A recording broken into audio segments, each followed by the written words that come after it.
My own son tried to kill me with a box of poisoned chocolates, and I unknowingly saved my life by making my daughter-in-law and my grandchildren jealous. When he called me, asking if I had eaten the chocolates, I told him no, that I had given them to Laura and the kids. The silence on the other side of the line was deafening. Then he yelled like a desperate man, "You did what?" At that moment, I did not understand why Thomas was so upset. I thought he was angry because I had given his gift to other people. How naive I was. My name is Dorothy. I am 69 years old.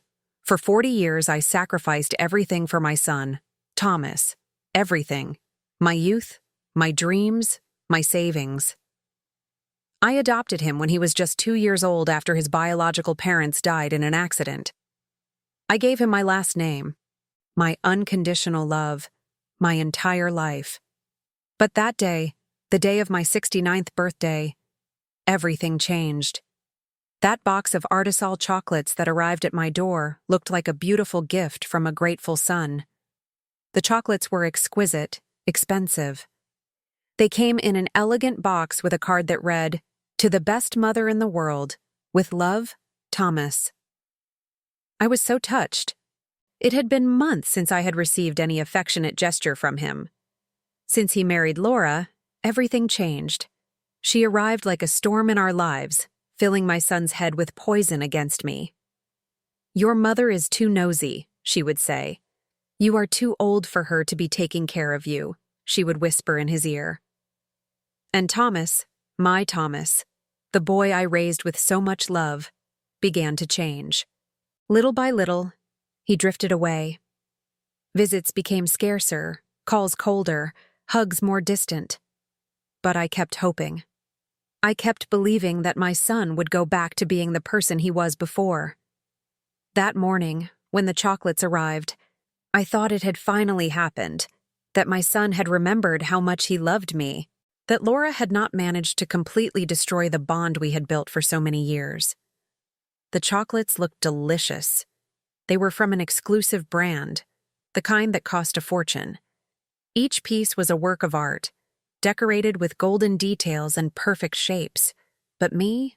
Oh, I was always like that, always thinking of others before myself. These chocolates are too good for me alone, I thought. Laura and the kids will enjoy them much more. The little ones had always been my weakness. Despite all the disdain their mother showed me, I adored those children. They were my grandchildren, the extension of my Thomas, the only pure thing left in that toxic relationship. So I took the box, carefully rewrapped it, and headed to Thomas's house, which was just a short drive from my home in upstate New York. When I knocked on the door, it was Laura who opened it.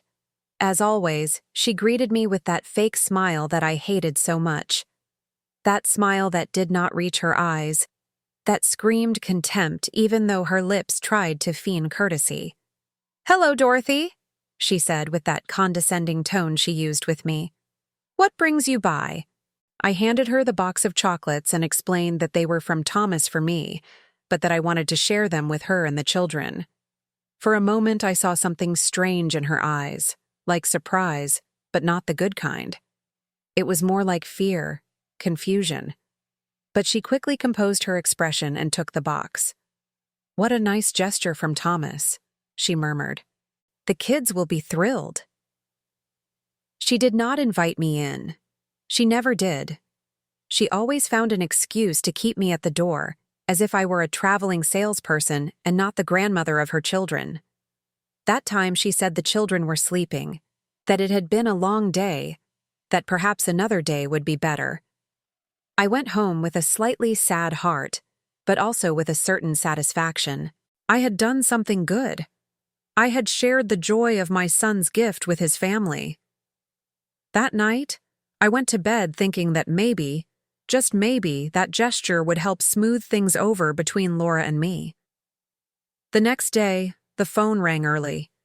It was Thomas. His voice sounded strange, tense. "Mom," he said to me, "how were the chocolates?" The question took me by surprise. It was rare for him to be so interested in knowing if I had enjoyed a gift. Usually after giving me something, He seemed to completely forget about the matter. "Oh, Thomas," I replied honestly. "I gave them to Laura and the kids. You know how much they love sweets." The silence that followed was terrifying. It was as if the world had stopped. I could hear my own heart beating as I waited for his answer. Then he exploded. "You did what?" he yelled with a fury I had never heard in his voice. "I gave them to Laura and the children. You're crazy." His voice trembled in a way that frightened me. It was not just anger. It was pure panic. "Thomas, I don't understand," I said, trying to stay calm. "I thought you'd be happy that I shared your gift with your family." But he kept shouting, increasingly desperate. He asked me over and over if I was sure I had not eaten a single chocolate, if I had given the whole box, if the children had already eaten them. His questions were so specific, so urgent that I began to suspect. Why did he care so much that I had not tried the chocolates? Why did he seem relieved that I had not eaten them, but desperate that I had given them to his own family? He hung up abruptly after shouting that I was an idiot, that I had ruined everything. I was left with the phone in my hand, trembling, not understanding what had happened. But something inside me, a maternal instinct that I had developed over years of caring and protecting, told me that something was terribly wrong. That afternoon, Laura called me. Her voice sounded different, worried. "Dorothy," she said to me, "the children felt sick after eating the chocolates. We had to take them to the hospital in Staten Island." My blood ran cold. "What happened to them?" I asked with my heart in my throat. "The doctors say it was food poisoning," she replied. "But it's strange. The chocolates smelled odd when we opened them, but the children had already eaten several before we realized it." My world began to crumble. The chocolates my son had sent me, the chocolates I had given with so much love, had made my grandchildren sick. But there was something else. In Laura's voice, I detected something that made me tremble. It was fear, yes, but also understanding, as if she had finally grasped something that had been happening right under her nose without realizing it. That night, I could not sleep. The pieces of the puzzle began to fit together in my mind with terrifying clarity. Thomas's reaction when he learned that I had given the chocolates away, his desperation at knowing that I had not eaten them, his relief mixed with panic, the specific questions about whether I had tried even a tiny piece. And then, like a lightning bolt in the darkness, the truth hit me with all its brutal force.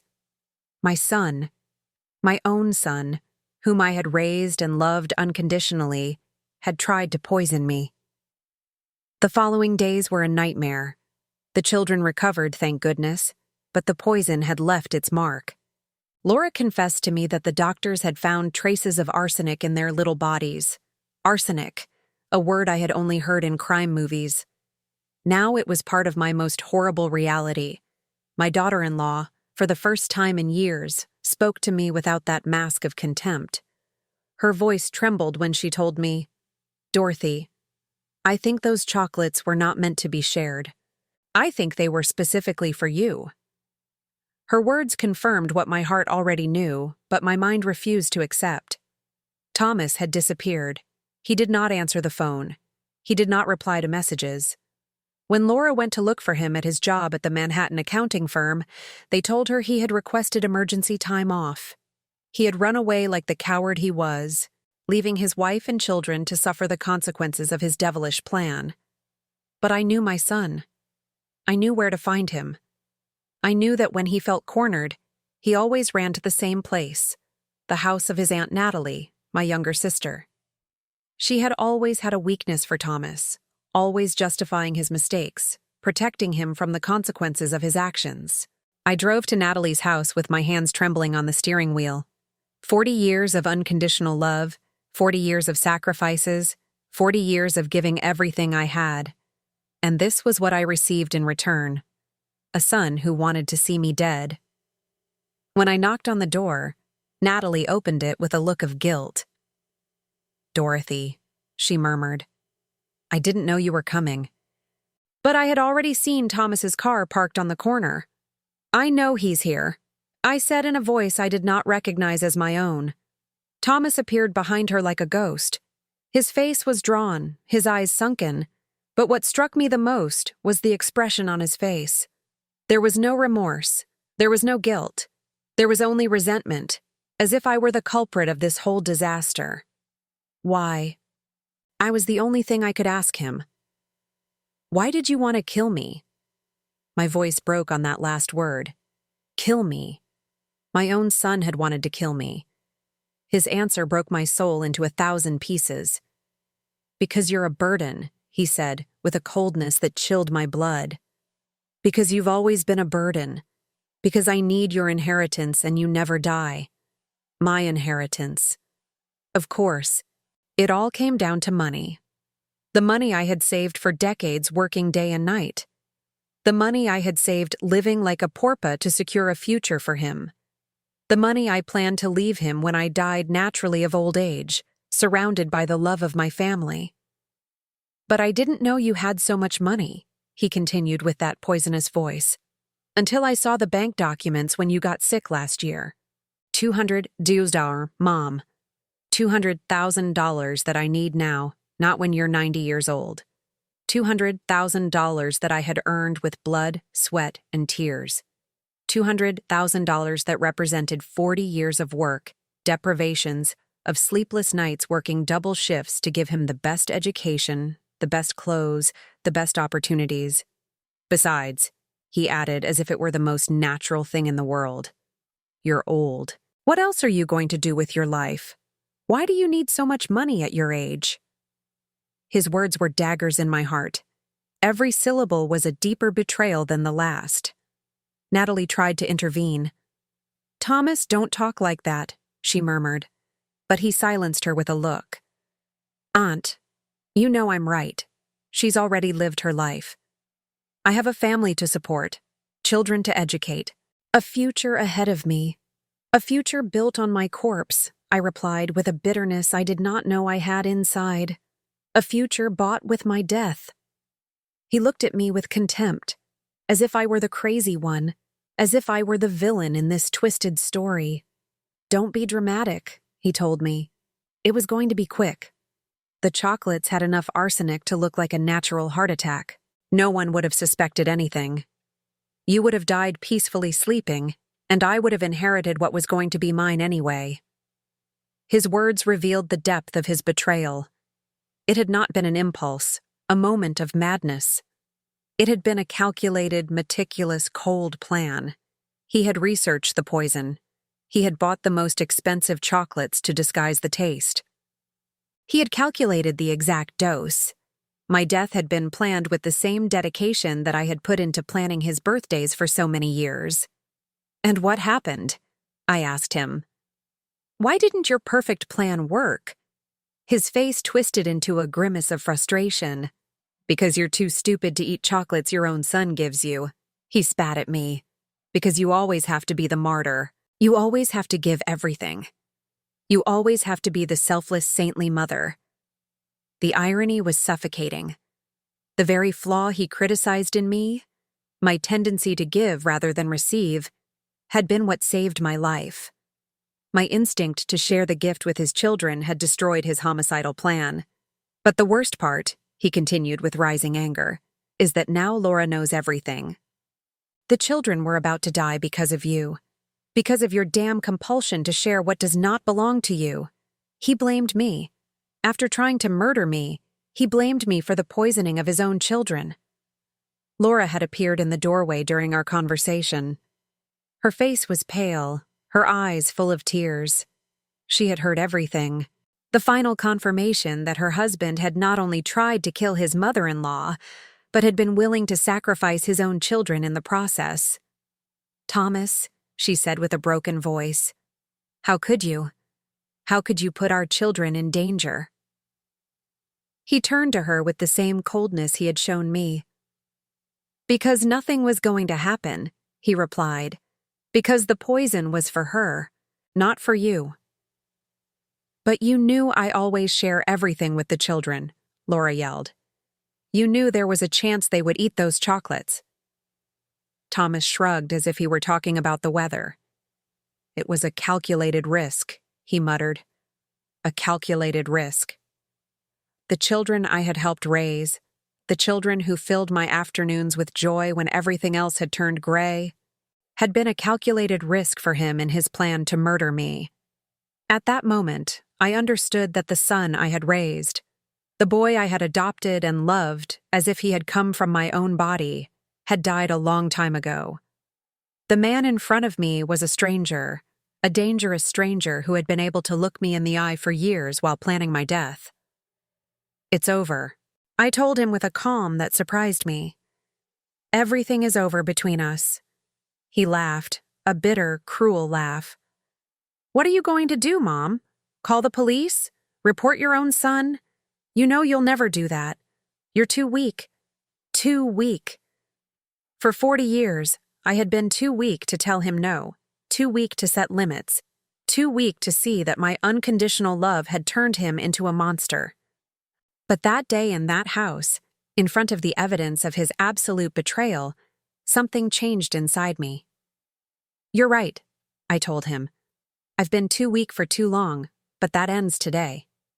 I turned and started walking toward the door. Wait and see what a weak woman can do when she finally finds her strength. His screams followed me into the street. He yelled that I was an ingrate, that after everything he had done for me, I was abandoning him. Everything he had done for me, the height of cynicism. Trying to kill me was in his twisted mind something he had done for me.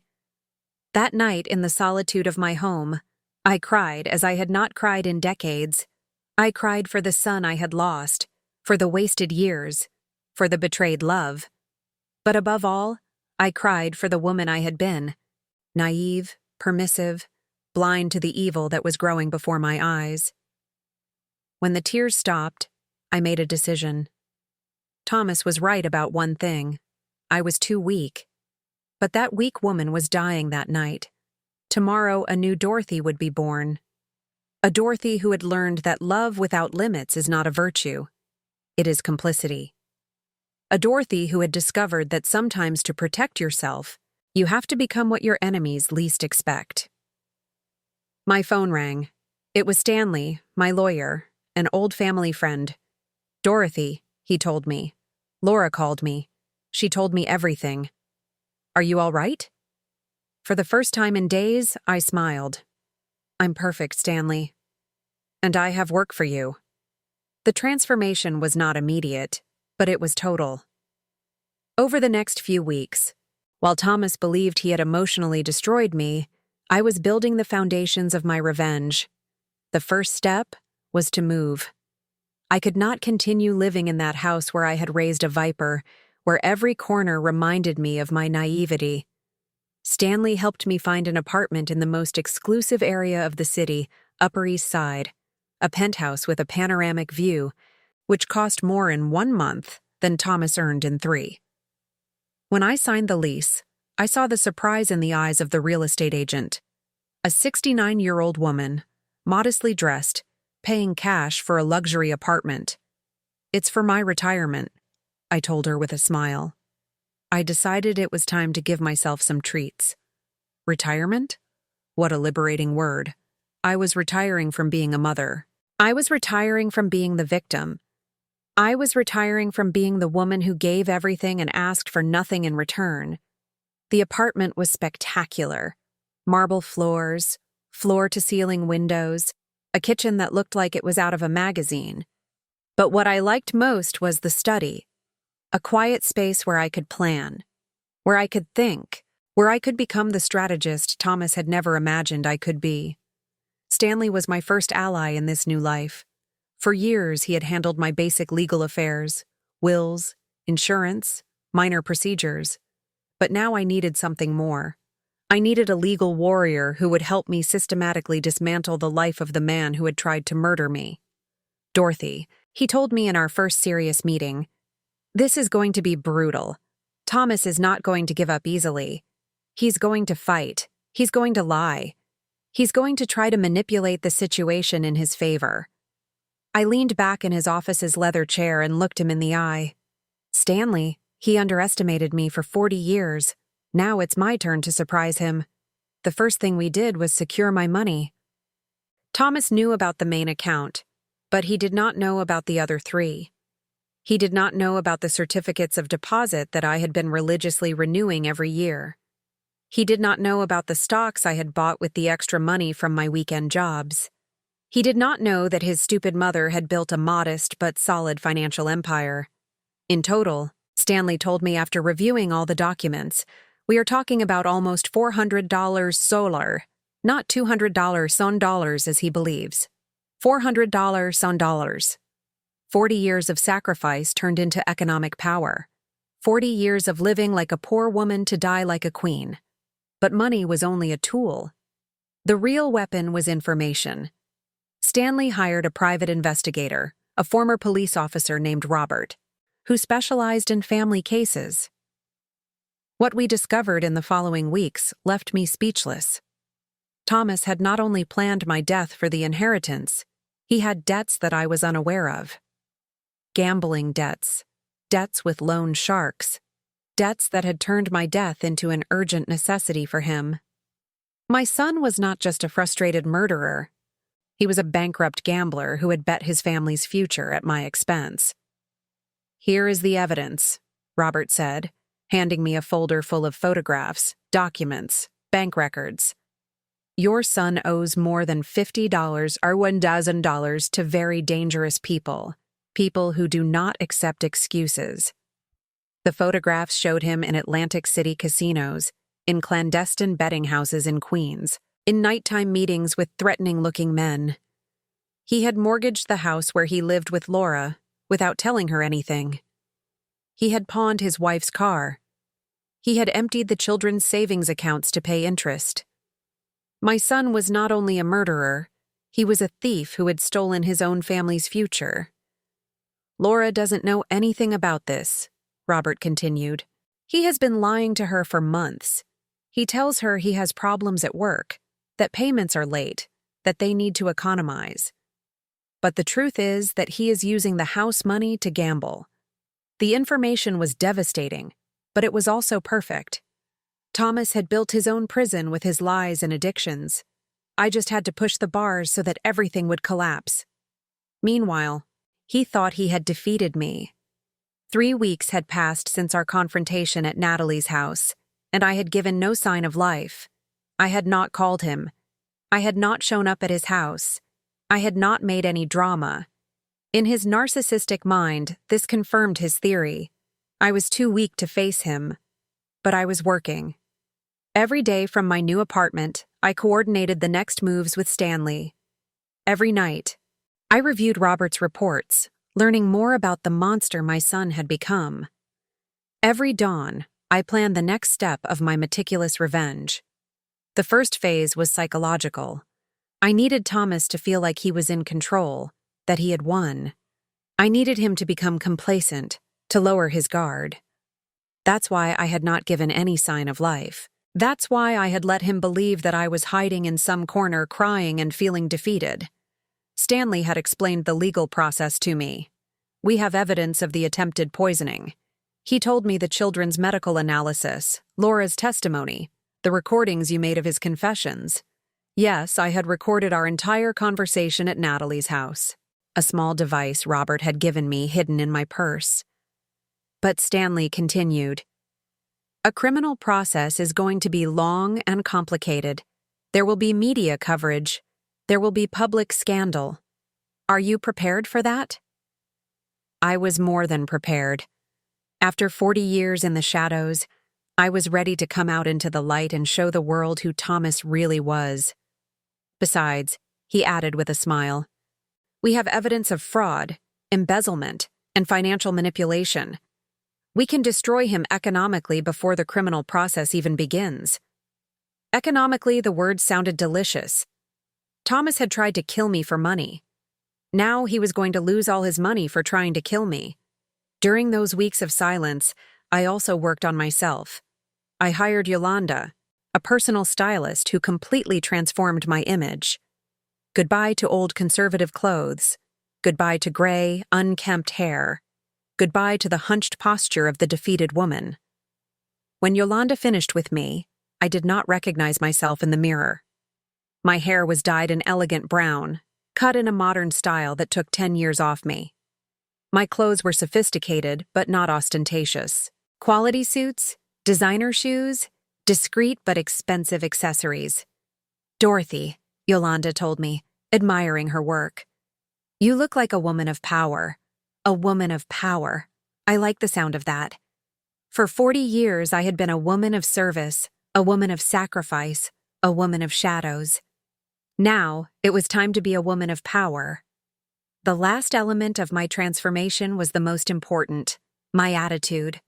I hired a personal coach, a psychologist specializing in female empowerment. Dorothy, she told me in our first session, you have to stop seeing yourself as a victim. You are a survivor. You are a warrior. The sessions were revealing. For decades, I had confused love with submission, kindness with permissiveness, motherhood with total self-denial. I had raised a monster because I had been afraid of being a bad mother if I set limits. True love, the psychologist explained to me, includes consequences. If there are no consequences for bad actions, there is no love. There is complicity. Complicity. For 40 years, I had been an accomplice in my son's transformation into a sociopath, but no more.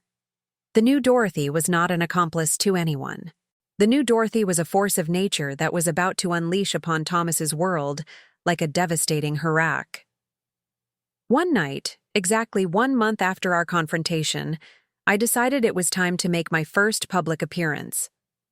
I carefully chose the location, the most exclusive art gallery in the city, where a private collection of contemporary paintings was being exhibited. I dressed in a black designer suit, high heels that made me look taller and more imposing, and jewelry I had bought that very afternoon. When I arrived at the gallery in a luxury taxi, the society photographers turned to look at me. They did not recognize me, but they instinctively knew I was someone important. I walked through the gallery with a glass of champagne in my hand, admiring the artwork, conversing with collectors and critics. For the first time in decades, I felt in my element, elegant, sophisticated, powerful. And then I saw him. Thomas was in the opposite corner of the gallery, accompanied by Laura. She looked tense, uncomfortable, clearly out of place in that luxurious environment. He was trying to impress some businessman, probably looking for new victims for his scams. Our eyes met across the room. I saw the shock on his face when he recognized me. The defeated woman he had left crying a month ago had been replaced by this sophisticated and mysterious version of his mother. I approached slowly, savoring every step. When I reached him, I smiled at him with a poisonous sweetness. "Hello, Thomas," I said to him in a voice that dripped power. "What a surprise to run into you here." His face had turned pale. Laura looked at me with a mixture of admiration and confusion. The businessmen who were talking to Thomas turned toward me with curiosity. "Mom," he stammered, "what are you doing here?" His voice trembled slightly. For the first time in his life, my presence intimidated him. "I'm enjoying my retirement," I replied, taking a sip of champagne. I decided it was time to treat myself. The word retirement echoed in the air like a veiled threat. The businessmen looked at us with interest. It was obvious there was family tension, but it was also obvious that I was not the victim they had imagined. "Retirement?" one of them asked politely. "What are you retiring from, Mom?" "From being too generous," I replied without taking my eyes off Thomas. "Sometimes when you give too much, people get used to receiving. There comes a point where you have to stop giving and start collecting." Collecting. The word floated in the air like a promise of a storm. Thomas knew exactly what it meant. He knew his time of taking without giving had ended. He knew the hunt had begun. And now he was the prey. The following days were of exquisite tension. Thomas knew something had changed, but he did not know what. He had seen me at the gallery, transformed into a woman he did not recognize, and that made him uneasy. He began calling me obsessively, but I did not answer. I let his calls go to voicemail where I could hear his growing nervousness. "Mom, answer the phone," he said in his messages. "We need to talk. I need to know what you are planning." "What are you planning?" For the first time in his life, he was the one who was afraid of me. For the first time, I was the predator and he was the prey. Stanley had begun the legal phase of my revenge. The first thing was to file a civil lawsuit for attempted murder with all the evidence we had gathered. The children's medical analysis, the audio recordings, the testimonies of Laura and the medical staff who had treated my grandchildren. Dorothy Stanley told me in his office, "This lawsuit is going to be a scandal. The media are going to cover the case. Your story is going to be on every newscast. Perfect." I wanted the whole world to know who Thomas really was. I wanted his neighbors in Connecticut, his coworkers, his friends to know that he had tried to murder his own mother. But the civil lawsuit was only the appetizer. The main course was the investigation Robert had completed into Thomas's illegal activities. Mortgage fraud, misuse of family funds, defrauding loan sharks, tax evasion. My son had built a financial house of cards that was about to collapse. "Here are all the documents," Robert said, handing me 3 folders full of evidence. "Your son has been stealing from his own family for months. Laura can sue him for marital fraud and recover everything he stole." Marital fraud. The word sounded delicious. I decided it was time to have a conversation with Laura. Despite all our past problems, she was also a victim of Thomas. She had also been deceived, manipulated, stolen from, and most importantly, she was the mother of my grandchildren, the children who had been about to die because of their father. I invited her to lunch at the most elegant restaurant in the city. When she arrived, I saw the surprise in her eyes at seeing my new version. I was no longer the modest, resigned mother-in-law she had known for years. I was a woman of power who had decided to take control of her destiny. "Laura," I said to her after we ordered our turkey clubs, "we need to talk." She nodded nervously. She knew something big was coming. "I know everything about Thomas's debts. I know about the gambling, about the loan sharks, about the mortgage he put on your house without your knowledge." Her face fell apart. "How do you know that?" she murmured. "Because I hired investigators," I replied calmly. "Because I decided to stop being the victim and become the hunter." I handed her one of the folders Robert had prepared. Everything is there. Documents, photographs, bank records. Laura reviewed the papers with tears in her eyes. Each page was a deeper betrayal. Her husband had not only tried to murder his mother-in-law, but had been systematically stealing his family's future to feed his gambling addiction. "Dorothy," she said to me with a broken voice, "I didn't know any of this. He told me there were problems at work, that we needed to economize. I never imagined that he was—" Her voice was lost in sobs. "That he was destroying our lives." "Laura," I said, taking her hand, "you are not to blame for anything. Thomas deceived both of us, but now we have the opportunity to get justice." I explained my plan. She could file a lawsuit for marital fraud, recover the house, protect the children's future. I would help her with the legal expenses. But I added firmly, "I need you to testify against Thomas. I need you to tell the whole truth about the chocolates, about his confession, about everything you have seen." She did not hesitate for a second. "Of course," she told me, "it is the least I can do after everything that has happened." While we were eating our mashed potatoes, Thomas arrived at the restaurant. It was no coincidence. He had been following her, worried about this meeting between his wife and his mother. When he saw us together, sharing documents, his face transformed into a mask of panic. He approached our table with agitated steps. "What are you doing?" he asked in a tense voice. "What are you talking about?" His desperation was palpable. He knew his world of lies was collapsing. "We are talking about you," I replied with a cold smile. "We are talking about your debts, your lies, about how you have been stealing from your own family." Thomas looked at the documents on the table and his face completely collapsed. "Laura," he pleaded with his wife, "don't listen to this crazy old woman. She's trying to manipulate you to separate us." Crazy old woman.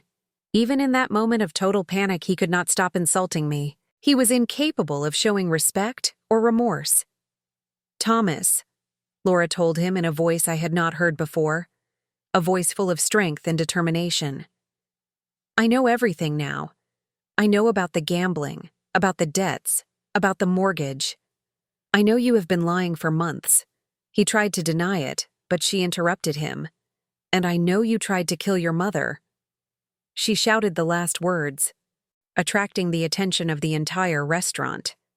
The diners turned toward us, murmuring among themselves.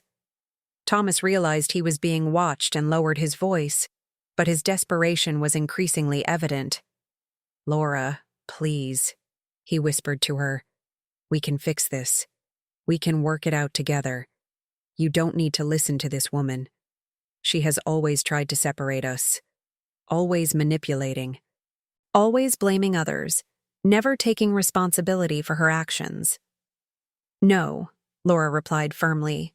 "No more. No more lies. No more manipulation. I am going to protect our children, and that means taking them away from you." She got up from the table, picked up her purse, and headed for the exit. "My lawyers will be in touch with you." Thomas stood there next to our table, trembling with rage and impotence. When Laura left, he turned to me with a fury that reminded me why I had decided to destroy him. "This is your fault," he hissed through clenched teeth. "You ruined my marriage. You destroyed my family." "I didn't destroy anything," I replied with supernatural calm. "I only brought the truth to light. Your marriage was ruined when you decided to become a liar and a thief. Your family was destroyed when you decided to try to murder your mother." I got up from the table and looked him directly in the eyes. "And this is just beginning." His threats followed me into the street. "You're going to regret this," he yelled as I walked toward my taxi. "You're going to pay for destroying my life." Destroying his life. He had tried to destroy mine literally, and now he complained because I was defending myself. That night, Stanley called me with news. "Dorothy, the lawsuit is already in process. The media have started calling. They want interviews. They want your side of the story." It was exactly what I had expected.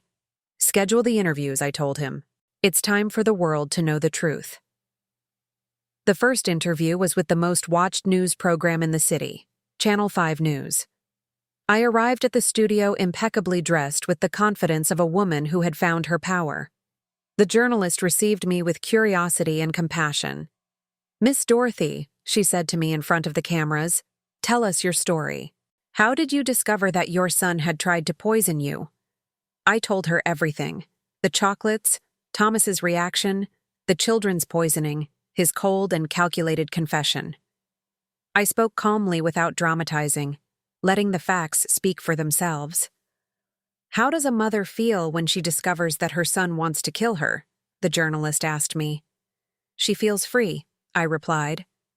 She feels free from an illusion she had maintained for 40 years. She feels free to stop protecting someone who never protected her. The interview went viral. Within hours, my story was on all social media. The comments were overwhelmingly supportive.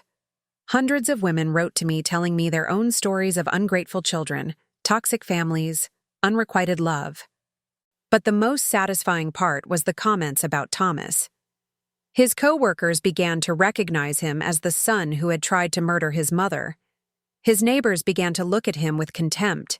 His friends began to distance themselves from him. The scandal followed him everywhere.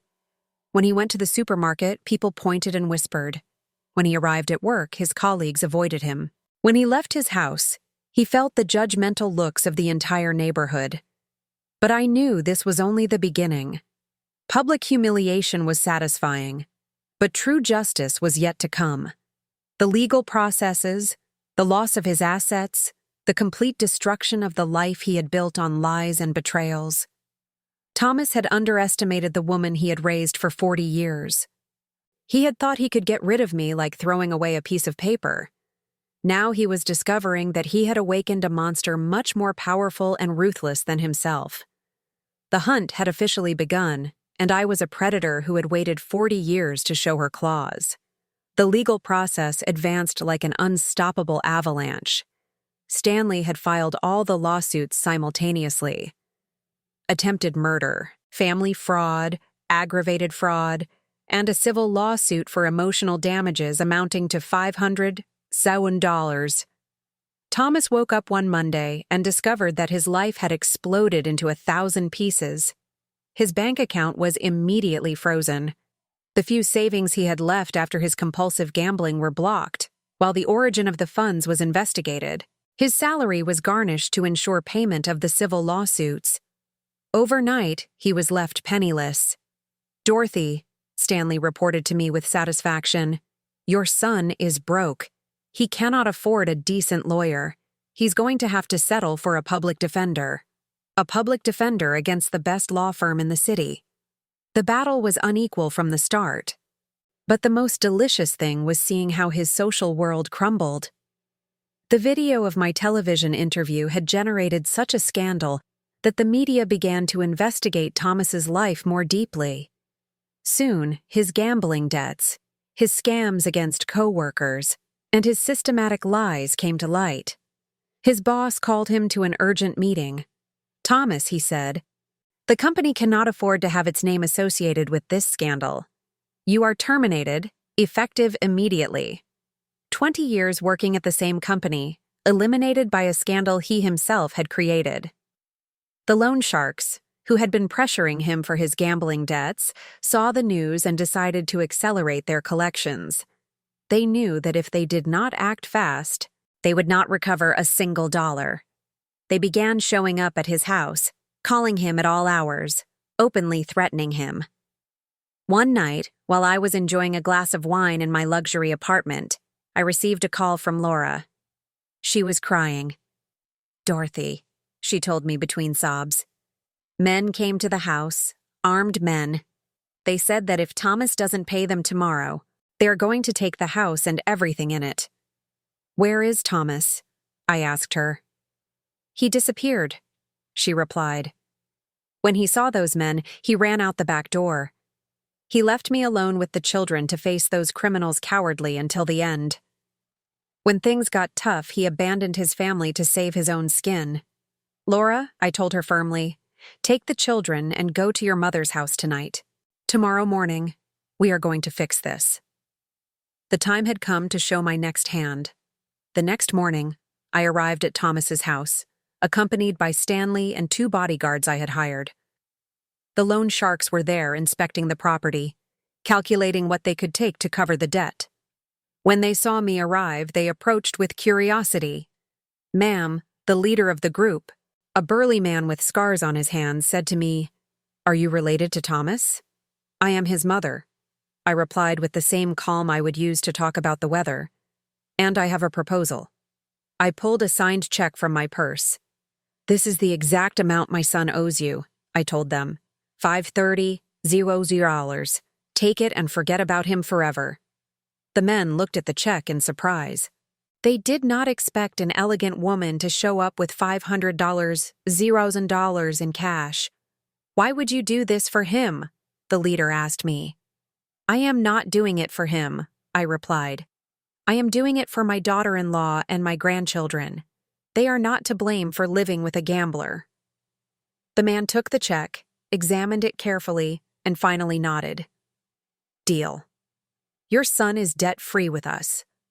When they left, Laura came out of the house with tears in her eyes. "Dorothy," she said, "I cannot accept that you pay Thomas's debts." "I'm not paying them for him," I explained. "I'm paying them for you all, and it's not for free." I handed her a document that Stanley had prepared.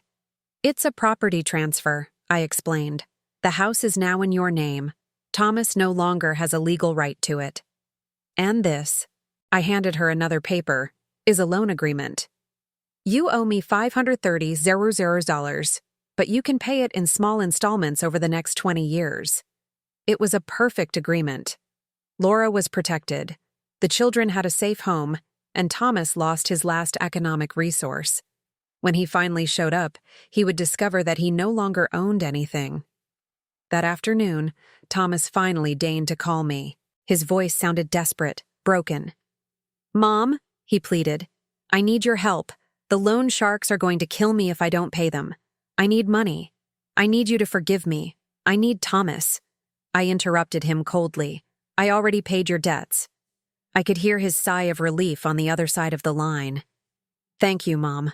I knew you wouldn't abandon me. I knew that. But I didn't do it for you," I continued. "I did it for Laura and the children, and you no longer have a house. I transferred it to your wife's name." The silence that followed was absolute. "What?" he finally murmured. "The house is no longer yours. Your wife owes me the money, not you. You have nothing more to do with that property." His breathing became agitated. "You can't do that," he yelled. "It's my house. I bought it." "Did you buy it with money you stole?" I replied. "And now it has returned to legitimate hands. Laura and the children are protected. You are on your own." I hung up the phone without waiting for his response. The following days were of delicious tension. Thomas showed up at the house, but Laura had already changed the locks. When he tried to force his way in, she called the police. The officers arrived and explained to him that he no longer had a legal right to the property. "But she's my wife!" he yelled as they escorted him out of his own house. "I have a right to be here." "Sir," the officer told him, "your wife has requested a restraining order. You cannot approach within 200 yards of this property. Restraining order." Laura had followed my advice to the letter. Now Thomas had not only lost his house, but legally could not go near his family. He was a complete pariah, rejected by society and abandoned by his own. Homeless, jobless, penniless, Thomas was forced to take refuge in cheap rundown motel. But even that became unsustainable when the media began following him. Reporters constantly harassed him, asking him about the attempted murder, about his debts, about his gambling addiction. One night, desperate and humiliated, he decided to do something he considered intelligent, but which turned out to be the final nail in his destruction. He created a social media profile and began live streaming, trying to tell his side of the story. "My mother is crazy," he said in front of his phone camera from a dirty motel room. "She is making all this up because she wants attention. I never tried to poison anyone. The chocolates were normal. She is manipulating my whole family against me." But the internet does not forgive. Users began bombarding him with specific questions he could not answer. "Why was there arsenic in the chocolates?" they asked. "Why did your children get poisoned?" they insisted. "Where is the proof that your mother is lying?"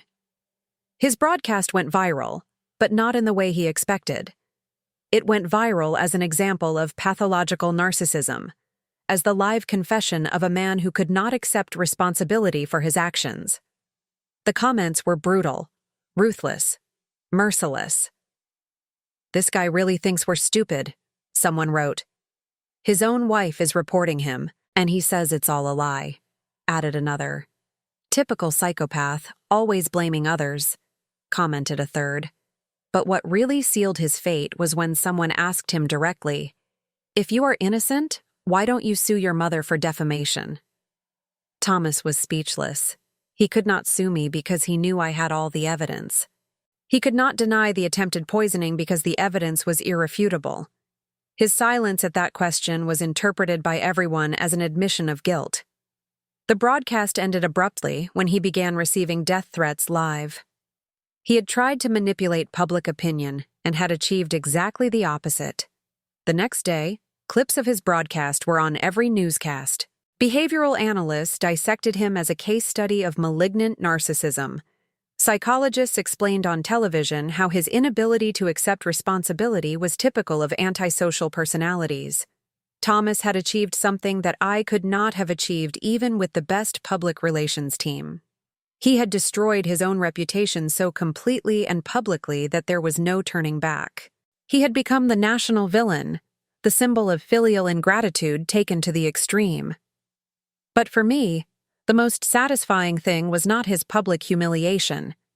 It was the tranquility I saw in Laura's eyes when I visited her, the security my grandchildren felt in their own home, the peace I had found by moving away from the toxicity that had dominated my life for decades. Formal justice was still in process, but poetic justice had already been served. The son who had tried to kill me for money now did not have a single dollar. The man who had scorned my love now begged for my forgiveness. The manipulator had been exposed and rejected by everyone. And I, the victim who had spent 40 years in silence, had finally found my voice. The months that followed were of total transformation. While Thomas sank further and further into his own misery, I flourished as never before in my life. The luxury apartment had become my sanctuary, a place where, for the first time in decades, I could breathe without the weight of constant manipulation. Stanley kept me informed of the progress of the legal cases. Dorothy, he told me during one of our weekly meetings, the district attorney is very interested in prosecuting Thomas for attempted murder. The evidence is overwhelming. The audio recordings, the medical testimonies, the confessions he himself had made, everything formed a solid and irrefutable case. Furthermore, Stanley continued with a smile, his public defender is trying to negotiate a plea bargain. He knows he cannot win this case. A plea of guilty would mean Thomas would have to publicly admit in front of a judge that he had tried to murder his own mother. But what truly filled me with satisfaction was seeing how Laura had flourished after breaking free from the toxicity of her marriage. Without the constant lies, without the financial stress, without the emotional manipulation, she had returned to being the strong woman I had glimpsed years ago. Dorothy, she told me during one of our weekly lunches, for the first time in years, I feel free. The children are happy, safe. They sleep peacefully for the first time in months. Seeing my grandchildren recover their innocence, seeing their sincere smiles was worth more than any revenge I could plan. One afternoon, while enjoying a coffee on my apartment terrace, I received an unexpected call. It was Natalie, my sister. Her voice sounded embarrassed, guilty. "Dorothy," she told me, "I need to talk to you. I need to apologize." I decided to receive her at my house. When she arrived, the difference between us was abysmal. I looked elegant, serene, empowered. She looked consumed by guilt and shame. "Dorothy," she began with tears in her eyes. "I knew Thomas had problems, but I never imagined he was capable of trying to kill you." "Natalie," I replied with a calm that surprised me. "You always knew there was something wrong with him. You always justified him. You always protected him from the consequences of his actions." She nodded, unable to deny the truth. "I know I was an accomplice to his behavior. I know I failed you as a sister.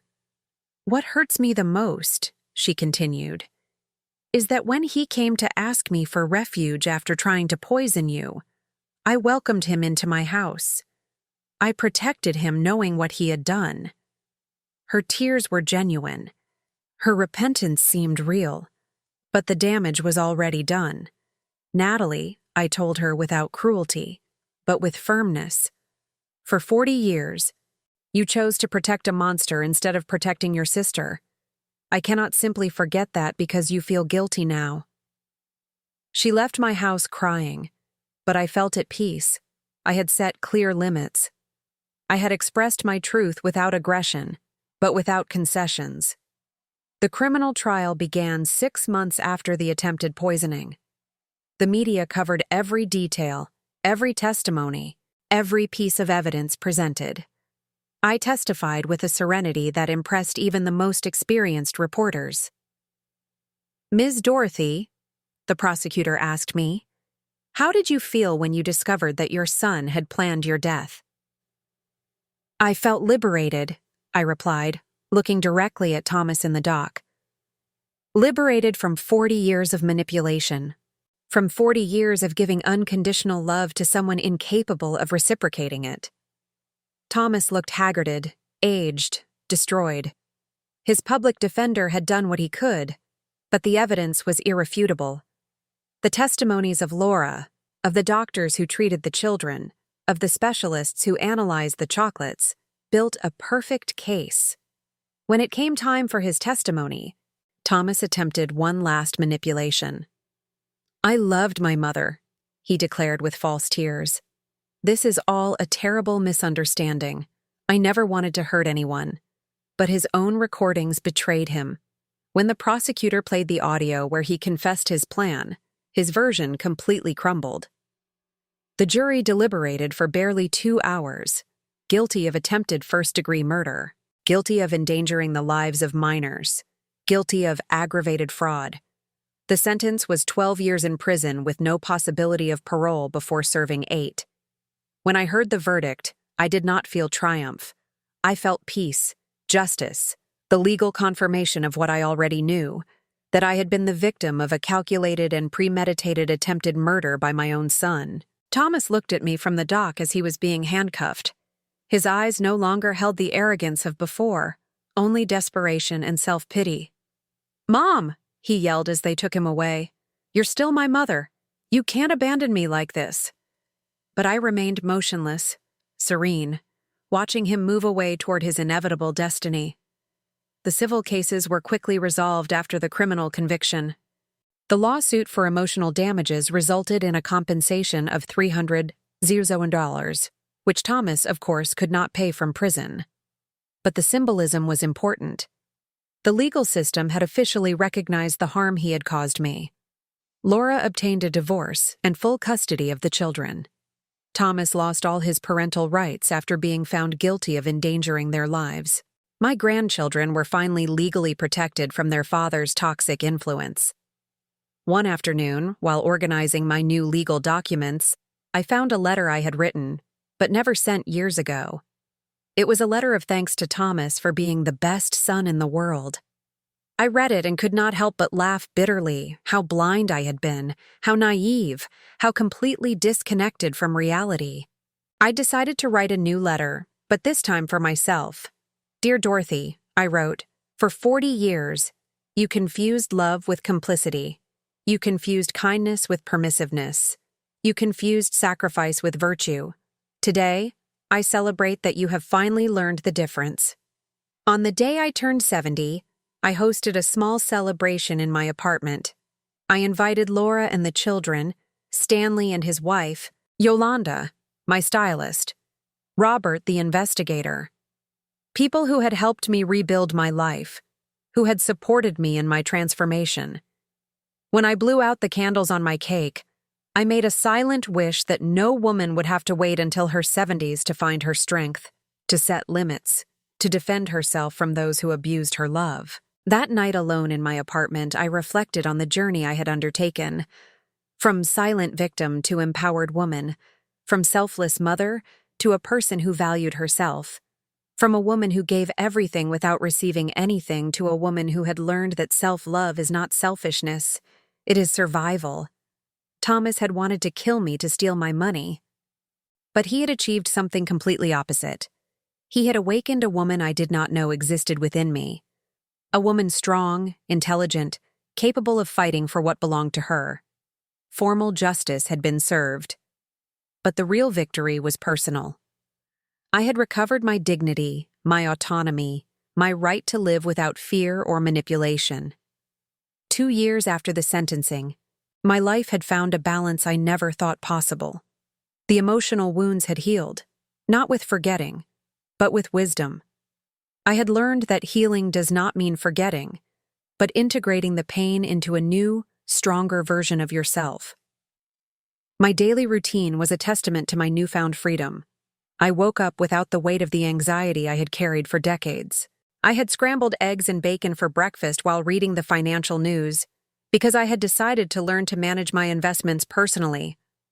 Stanley had introduced me to Oscar, an ethical financial consultant who taught me that money could be a tool for empowerment, not just for survival. "Dorothy," Oscar told me during one of our sessions, You have enough capital to live comfortably for the rest of your life and leave a considerable inheritance. Inheritance, the word that had motivated the attempted murder, now had a completely different meaning for me. I had decided to create a trust for my grandchildren, administered by Laura until they turned 25. I also established a foundation to help older women victims of family abuse. My traumatic experience had turned into social purpose. The children visited my apartment every weekend. Seeing their little faces light up when they arrived was the most powerful medicine for any residual sadness. Grandma Dorothy, little Anne would say to me, "Why doesn't Dad live with us anymore?" These were difficult questions that Laura and I had learned to answer with age-appropriate honesty. "Dad made choices that hurt a lot of people," Laura would explain. "Sometimes when someone hurts others, they have to go to a special place to learn how to behave better." The children accepted these explanations with the natural resilience of childhood, but I knew they would eventually need more details. One afternoon, while playing with my grandchildren in the Central Park near my apartment, I saw an older woman sitting alone on a bench. She looked sad, lost with that expression that I knew too well. I approached and started a conversation. "I'm Yolanda," she told me. Not Yolanda the stylist, but another woman who coincidentally had the same name. "I live with my son and his wife, but I feel invisible. They treat me like a burden." Her story resonated deeply with me. It was like seeing my past reflected in another person. I told her my experience without dramatic details, but with the honesty of someone who had traveled through the same darkness. "Yolanda," I told her, "you do not have to accept being treated as a burden. You have rights, you have value, you have options." That conversation became the germ of something bigger. I began organizing weekly meetings in my apartment for older women facing similar situations. We called it the Circle of Strength. Every Thursday afternoon, my living room filled with stories of survival, mutual support, of women rediscovering themselves. Stanley helped me formalize the foundation, the Dorothy Foundation for the Dignity of the Older Woman, it was finally called. Our first project was a temporary shelter for elderly women victims of family abuse. The second was a free legal assistance program. The media began calling me to talk about the issue of elder abuse. My story had resonated so much that I became, without seeking it, a voice for other victims. Family abuse doesn't always leave visible bruises, I would say in interviews. Sometimes the abuse is emotional, financial, psychological. One morning, exactly 3 years after the attempted poisoning, I received a letter from prison. It was from Thomas. My first impulse was to throw it away unread, but curiosity won out. I opened it with trembling hands. "Dear Mom," it began, "I know I don't deserve your forgiveness, but I need you to know that I have been reflecting on what I did." The letter continued with what seemed like genuine apologies, expressions of remorse, promises of change, but there was something in the tone that felt familiar. Subtle manipulation, the attempt to elicit pity. "I've been going to psychological therapy," he wrote. "The psychologist says, I have deep issues that come from my early abandonment, from the death of my biological parents." Even from prison, he continued to blame others for his decisions. He was still incapable of assuming full responsibility. "Please, Mom," the letter ended, "give me a chance to repair the damage I caused. Agree to visit me. I need to see you. I need your forgiveness to be able to heal." I needed had always been about what he needed, never about what I needed or deserved. I showed the letter to my psychologist, the doctor who had helped me through my healing process. "Dorothy," she told me after reading it, "how do you feel reading this?" "I feel sorry," I replied, "but not for him. I feel sorry because after 3 years in prison, he still doesn't truly understand what he did." "Are you going to answer him?" she asked. "Are you going to visit him?"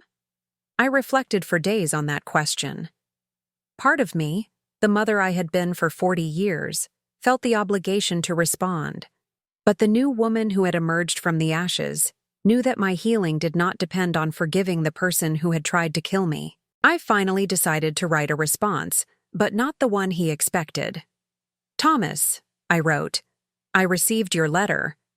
I am glad to know that you are reflecting on your actions.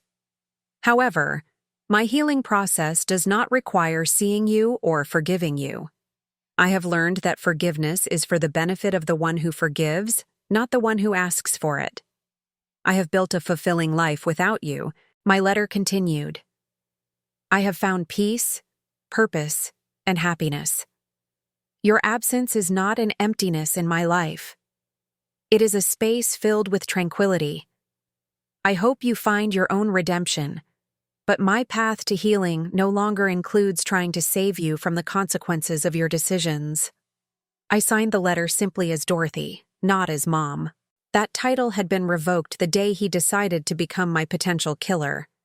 I sent the letter and felt a profound release. I had definitively closed the last chapter of that toxic relationship.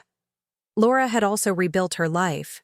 She had started studying psychology inspired by our experience. "I want to help other families identify signs of manipulation before it's too late," she told me. Her transformation from silent victim to active advocate was inspiring. The children were growing up healthy and safe. They occasionally asked about their father, but without the anguish they had shown during the years of family toxicity. Emotional stability had replaced the constant chaos that had marked their early years. One afternoon, while reviewing the Foundation's reports, I realized something extraordinary. In 2 years, we had helped more than 200 older women escape abusive situations. Some had recovered properties stolen by manipulative children. Others had found the courage to report abuse. All had rediscovered their dignity. My personal story of survival had become a beacon of hope for other women. The attempted murder that had sought to silence me forever had ended up amplifying my voice beyond what I had ever imagined. That night, as I gazed at the city from my terrace, I reflected on the perfect irony of my situation. Thomas had wanted to kill me to steal my inheritance, but he had managed for me to build a much more valuable legacy, a foundation that would last beyond my death, helping generations of women find their strength. The woman I had been for 70 years had symbolically died on the day of the poisoned chocolates. The woman who had been born from those ashes was stronger, wiser, more complete. I had learned that sometimes to find the light, you have to go through the deepest darkness. My revenge had been complete, but not because of Thomas's destruction, but because of my own reconstruction. The best revenge had turned out to be living fully, without fear, without guilt, without the shadow of manipulation darkening my days. 5 years after the sentencing, my life had reached a fullness I never thought possible. The Foundation had grown exponentially with offices in 3 states and a team of 20 dedicated professionals. We had helped more than 500 women regain their dignity and autonomy. One morning, Stanley called me with unexpected news. "Dorothy," he told me with a grave voice, "Thomas is applying for parole. He has served 5 years of his sentence, and his lawyer argues good behavior." My heart momentarily sped up, but the anxiety lasted only seconds. I was no longer the vulnerable woman I had been. "What does that mean for us?" I asked calmly. "It means there will be a hearing," Stanley explained. "The judge will review his case. He will hear testimonies for and against his release. You have the right to testify." I decided it was time to face Thomas one last time, but from a position of absolute power. For 5 years, I had built a new identity, a new life, a new purpose. He had remained stagnant in a cell, paying for his crimes. The hearing was scheduled for a Tuesday morning. I arrived at the courthouse accompanied by Laura, who was now a licensed psychologist and the associate director of my foundation. We dressed professionally, projecting the image of the successful women we had managed to become. When Thomas entered the room, his appearance struck me. 5 years of prison had transformed him into a prematurely aged man. His hair was completely gray, his face marked by deep wrinkles, his posture hunched by defeat. There was no trace left of the arrogant man who had tried to murder me. His lawyer presented the case for parole. My client has shown genuine remorse, he argued. He has participated in rehabilitation programs. He has maintained excellent conduct. He has expressed sincere desires to repair the damage caused to his family. When it was my turn to testify, I rose with the serenity of someone who has found inner peace. Your Honor, I began. For 5 years, I have observed the consequences of the defendant's actions, not only in my life, but in the lives of his children, who have thrived in an environment free from his toxic influence. I looked directly at Thomas as I spoke. I have built a foundation that has helped 500 women victims of family abuse. Every one of those stories reminds me why it is important for actions to have real and lasting consequences. Mr. Thomas not only attempted to murder me, I continued firmly. He endangered the lives of his own children. He stole from his family. He lied systematically for years. His early release would send a dangerous message that repentance after being caught can erase the severity of trying to murder your own mother. The judge listened intently, taking notes. When Thomas had the opportunity to speak, he addressed me directly. Mom, he said with a broken voice, I know I don't deserve your forgiveness, but I have changed. I have understood the damage I caused. I have spent 5 years reflecting on my mistakes. His words sounded rehearsed, calculated to generate compassion, but they no longer had power over me. Thomas, I replied calmly, you lost the right to call me mother the day you decided to become my potential killer. 5 years in prison. Do not erase 40 years of manipulation, or the trauma of discovering that your own son wanted to see you dead. Laura's testimony was devastating for his chances. As a professional psychologist, she explained to the judge the patterns of narcissistic and manipulative behavior she had observed for years. The children have prospered without their father's presence, she declared. They have developed emotional stability, security, confidence.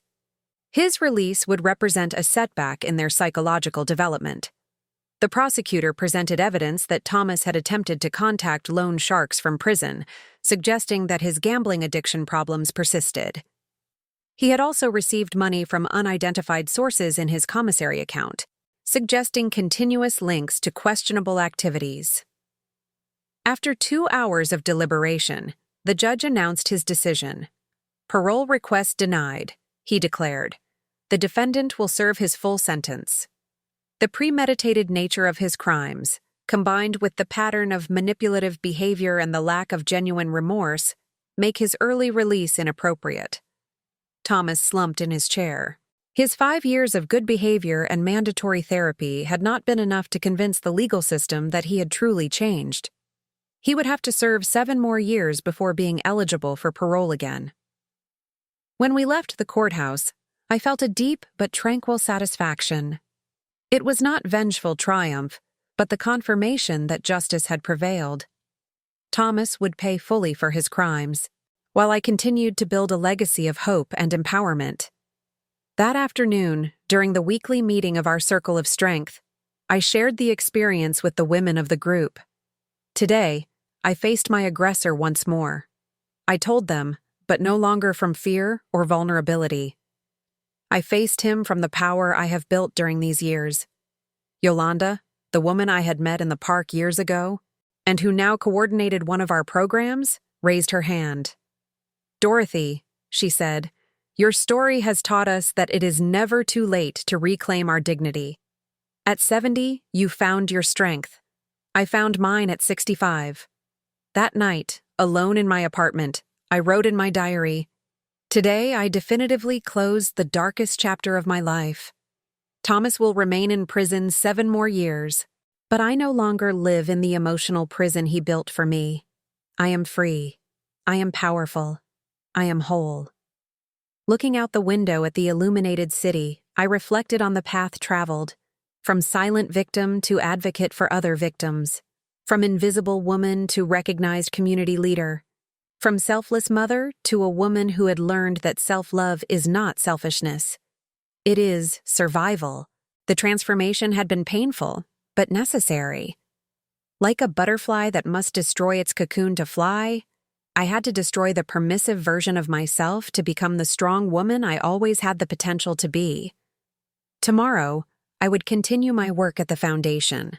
I would continue helping other women find their voice. I would continue building a legacy that transcended personal revenge because I had learned that the best response to an attempt at destruction is not reciprocal destruction, but the construction of something beautiful and lasting.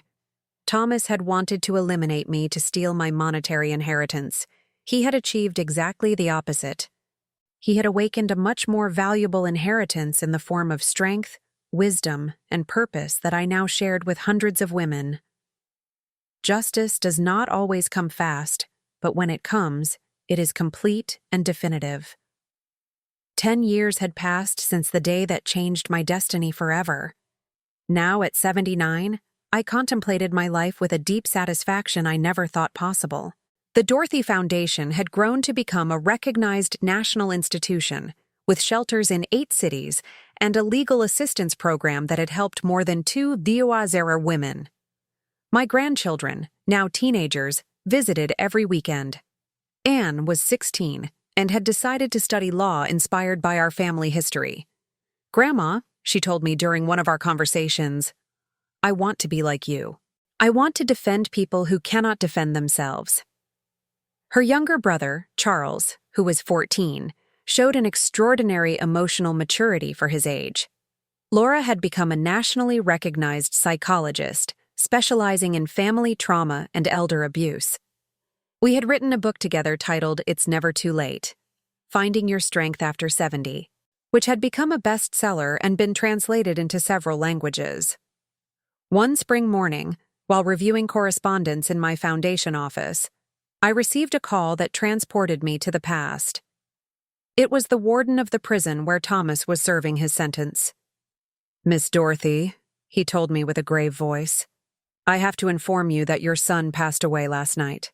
The news impacted me, but not as I had expected. I did not feel maternal pain or devastating loss.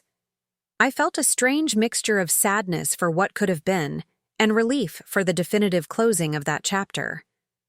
"What happened?" I asked with professional calm. "It was a sudden heart attack," the warden explained. "The doctors say he had developed severe heart problems, probably related to stress and depression. He died sleeping without pain." The irony was absolute. He had planned my death by heart attack with poisoned chocolates, and he had finally died of a real heart attack. "He left a letter addressed to you," the warden continued. "He wishes for us to send it to you." After a moment of reflection, I agreed to receive it. I needed to know his last words, not out of nostalgia, but to completely close this cycle of my life. The letter arrived 2 days later. I opened it with steady hands, without trembling or anxiety. "Dear Mom," it began in shaky handwriting. "I write this knowing that I will probably die in this prison. For 10 years I have reflected on what I did, on the monster I became. I understand now that there is no possible forgiveness for trying to murder the woman who gave me everything," it continued. "I do not seek your compassion or your absolution. I just want you to know that my last conscious thought was of genuine regret for having failed you so profoundly. I have followed your work with the foundation from here," he wrote. "The other inmates show me newspaper articles about your achievements. It fills me with a strange mixture of pride and shame. Pride because you are extraordinary. Shame because I almost destroyed someone so valuable." The letter ended with words that surprised me with their apparent sincerity. "I die knowing that the world is a better place because you survived and prospered. I hope my death brings you the final peace you deserve. With love and eternal remorse, Thomas." After reading the letter, I put it away in my desk. I did not feel the need to cry or to forgive posthumously. I simply felt that a very long and painful book had finally reached its last page. The funeral was a small private ceremony. Laura, the children Stanley and I attended. There were no emotional or nostalgic speeches. It was a sober farewell to someone who had chosen the path of destruction and had paid the full consequences. Anne, with the wisdom of her 16 years, approached me after the service. "Grandma," she said, "are you sad?" "I am at peace," I replied. "Sometimes the deepest sadness is for what never was, not for what was lost." That night, in the solitude of my apartment, I wrote the final entry about Thomas in my diary. Today, I buried the son I adopted 47 years ago. But the son I truly loved died 10 years ago, the day he decided to become my killer. Today, I only buried the remains of that decision. The following months were of extraordinary productivity. Without the looming shadow of Thomas, without the possibility of future legal hearings or confrontations, I dedicated myself completely to expanding the work of the foundation. We established a university scholarship program for older women who wanted to resume their studies after escaping abusive situations. We also created a research center on elder abuse directed by Laura. Our studies began to influence national public policies for the protection of older people. My personal experience had become a catalyst for broad social change. On my 80th birthday, we organized a benefit gala for the foundation.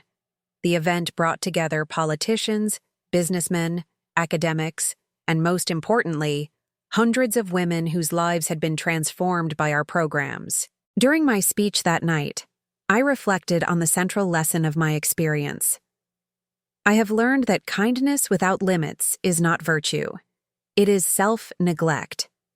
I have learned that unconditional love must include self-love. I have learned that sometimes to save yourself, you have to be willing to disappoint those who expect you to sacrifice yourself endlessly. My story began as a tragedy. I continued, the attempted murder by my own son, but it turned into a story of rebirth, of discovery, of purpose, because I chose not to remain in the role of the victim, but to transform my pain into power to help others. When I finished my speech, the two Ziozuiram people present stood up in an ovation that lasted 5 minutes. But what moved me the most were the tears in the eyes of Anne and Charles, my grandchildren, who looked at me with an admiration that had been earned through example and resilience. That night, back home, I sat on my terrace to contemplate the city. 10 years ago, I had been a 70-year-old woman, vulnerable, manipulated, almost murdered. Now I was an 80-year-old woman, powerful, respected, with a legacy that would last generations. The most perfect revenge had turned out to be the construction of an extraordinary life. Thomas had wanted to eliminate me to steal my money, but he had managed to awaken my true potential.